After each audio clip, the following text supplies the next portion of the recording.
SNT Deportes. El SNT Deportes ya en esta nueva etapa de vacaciones para Javier Sosa Briganti, que seguramente está disfrutando en su Uruguay querido. Oficializó. Javier, que me imagino ya está disfrutando ahí con la familia en Montevideo, Uruguay, o quizás ya también hacia las playas de Uruguay, justamente en Punta del Este. Pero bueno, se merece, Nico. Allá, se merece. ¿De verdad que se merece? Aquí está por acá, Carlito está por acá, Javier, está Jorge, están todos arriba. Los muchachos, Eber Manuel de Guizamón, que ya me trajo también las menciones, así es que ya estamos listos. Bueno, vamos a arrancar con este tema, Roque Luis Santa Cruz, porque hasta ayer obviamente era toda una incógnita, si es que Roque Luis, después de su viaje a Málaga, España, si la decisión iba a ser de continuar en el equipo de Cano. Tal cosa ocurrió, es decir, ratificó su deseo, porque en realidad era su deseo de seguir en Olimpia por un año más. Tenemos el informe al respecto, lo compartimos de esta manera. Arrancamos SNT Deportes de esta forma. ¡Vamos!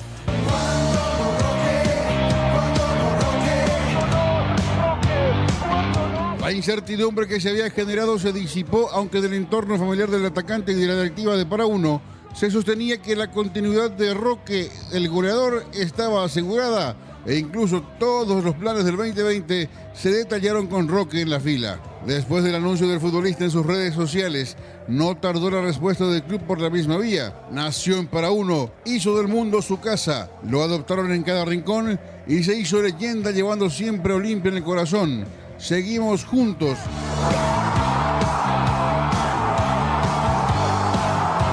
El 2019 fue estupendo en la foja del experimentado delantero, en la que terminó siendo el artillero de los dos campeonatos, 11 conquistas en la apertura y 15 en el torneo clausura.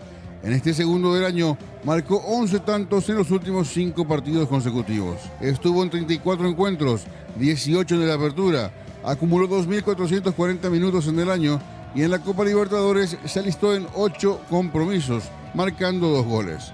Desde su retorno, el 30 de julio del 2016, registra 111 partidos en los campeonatos locales con 54 conquistas con la casaca franjeada.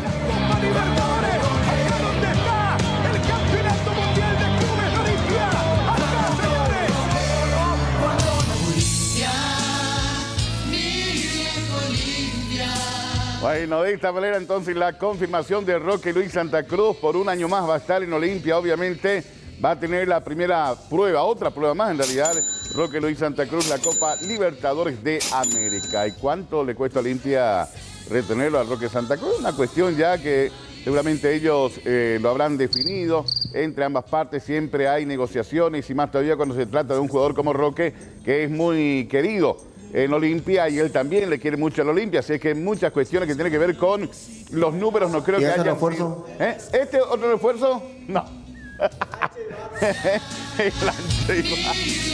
No, ahí está, recordamos refuerzo de peso. Un refuerzo de peso en realidad. Mirá lo que es Javier Sosa Briganti, caramba. Yo pensé que no lo íbamos a ver más ni siquiera acá, Ramón. La catulla puto uso wishla. Mira. Y bueno, también se ha puesto la casaca de Cerro en su momento. Ya enseguida vendrán los refuerzos de Cerro, los refuerzos de Guaraní, que se habla de un buen plantel. Guaraní, vamos a estar hablando obviamente de Guaraní también. Y Javier Sosa Briganti ahí haciendo la suya, por supuesto, en cada monólogo de este horario. Cosa que nosotros no lo podemos hacer porque ya andas ahí monólogo lista. Simplemente vamos a mencionar y no podemos competir con la capacidad de verba que tiene el amigo Javier Sosa Briganti y de percepción en cuanto a los hechos que ocurren e incluso ocurrirán posteriormente. Bueno, felices vacaciones, mi querido amigo Javier Sosa Briganti, que sigas disfrutando de toda tu familia. Bueno, Ortigosa. Hablamos ahora del tema Ortigosa, ¿de José o de Néstor? Esa es la pregunta porque tendríamos 2 Ortigosa en el fútbol paraguayo. Tendríamos, pero ¿qué pasa con José? ¿Lo va a tener Guaraní? ¿Le hizo una propuesta que quizás rechace José Ortigosa para irse a otra institución y para dejar libre Guaraní? Vamos a ver el informe.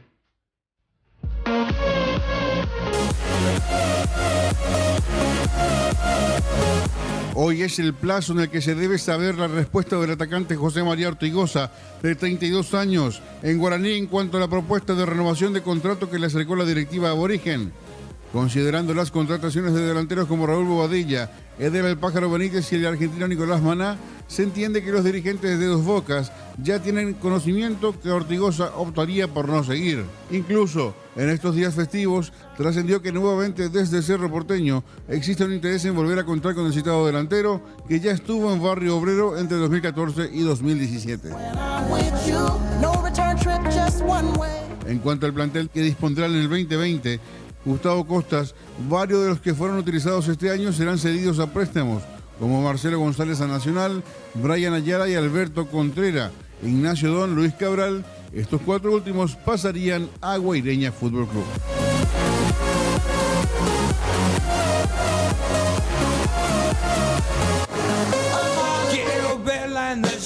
Bueno, Guaireña, a propósito, se está armando con Mario Yaqueda a la cabeza, secundado por Troadio Duarte, esta institución de la República del Guairá que tendrá su oportunidad de disputar, obviamente, también la categoría profesional por primera vez en su historia. Esperemos que le vaya bien a Guaireña. Es siempre un equipo del interior, queremos que resurja el 12 de octubre que vuelve, que también se está armando con todo el equipo itagüeño, que ya lo trajo a José Montiel. ¿Se acuerdan ustedes que él es jugador de Olimpia, de las selecciones menores también, y que ha estado incluso por Nacional, otras instituciones? Ahora del fútbol del extranjero vuelve.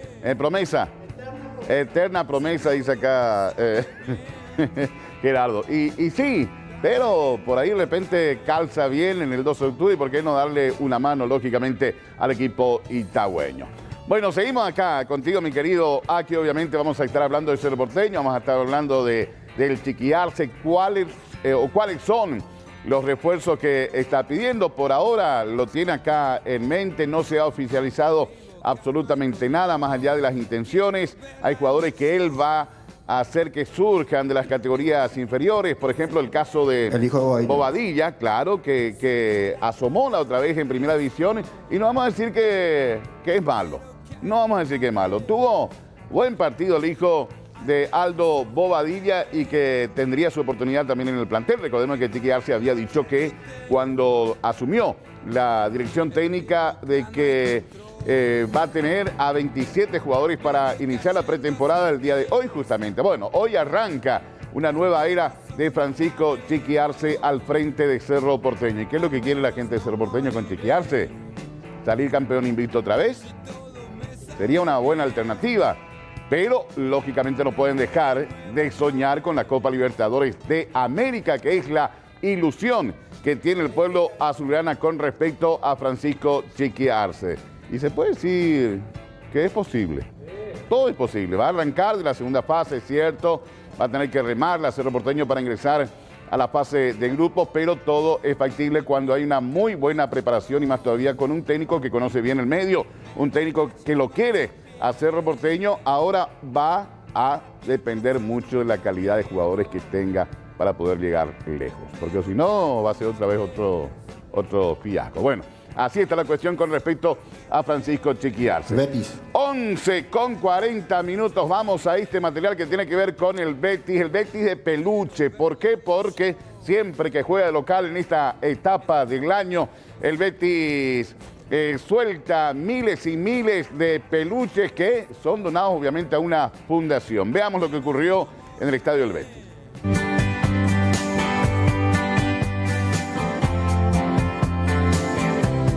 Así fue la lluvia de peluches solidaria que organizó el Betis para Navidad.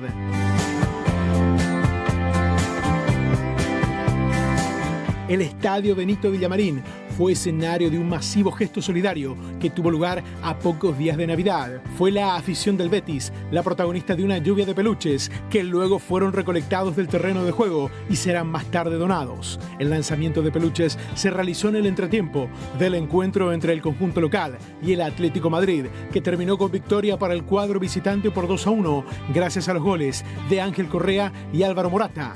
Marc Bartra descontó sobre el final. El Betis había invitado en la semana a través de sus redes sociales a todos sus simpatizantes a llevar muñecos al estadio. Los mismos no debían pesar más de 300 gramos, medir menos de 35 centímetros y ser de textura blanda y sin batería interna o pilas. De esa manera, la seguridad permitiría su ingreso. Ya en el 2018 el club había realizado este masivo gesto por primera vez. Fue en el encuentro ante el Eibar y se recolectaron 16.000 peluches que luego fueron repartidos en hogares y hospitales para los niños menos afortunados. En esta ocasión, la dirigencia pretende superar aquella cifra.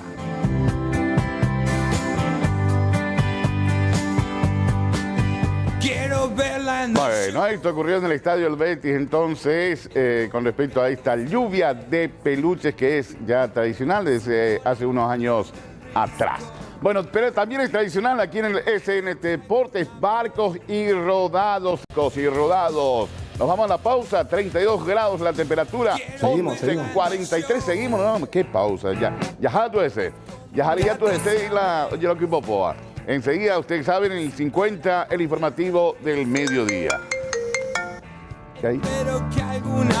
Abejas. ¿Alguien llamó? Ah, abeja.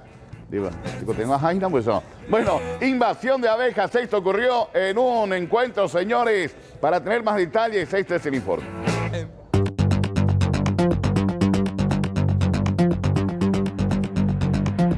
El momento en que un enjambre de abejas invadió un estadio de fútbol en pleno partido. Tanzania se vio colmado, pero no por aficionados, sino por abejas. Millones de estos insectos voladores irrumpieron en pleno encuentro por la tercera ronda de la Copa Asan Sport y obligaron a detenerlo para seguridad del público y de los profesionales. Se jugaban 8 minutos del complemento y el conjunto local, que se impuso por 4-0, ya ganaba 3-0 cuando un enjambre pasó volando por el terreno de juego y atacó a varias personas. Alertados por el ruido, los jugadores se arrojaron de inmediato al césped para evitar ser picados, pero el árbitro dio la orden rápidamente de huir para refugiarse.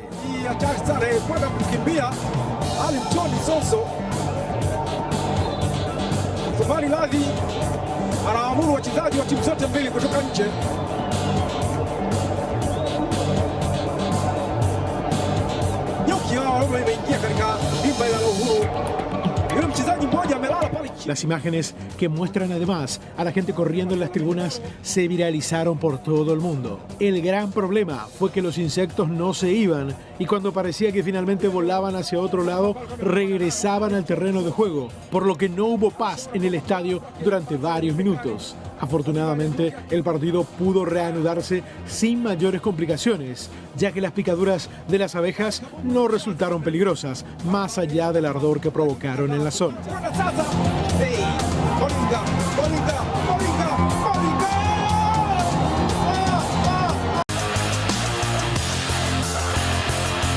SNT Deportes fue un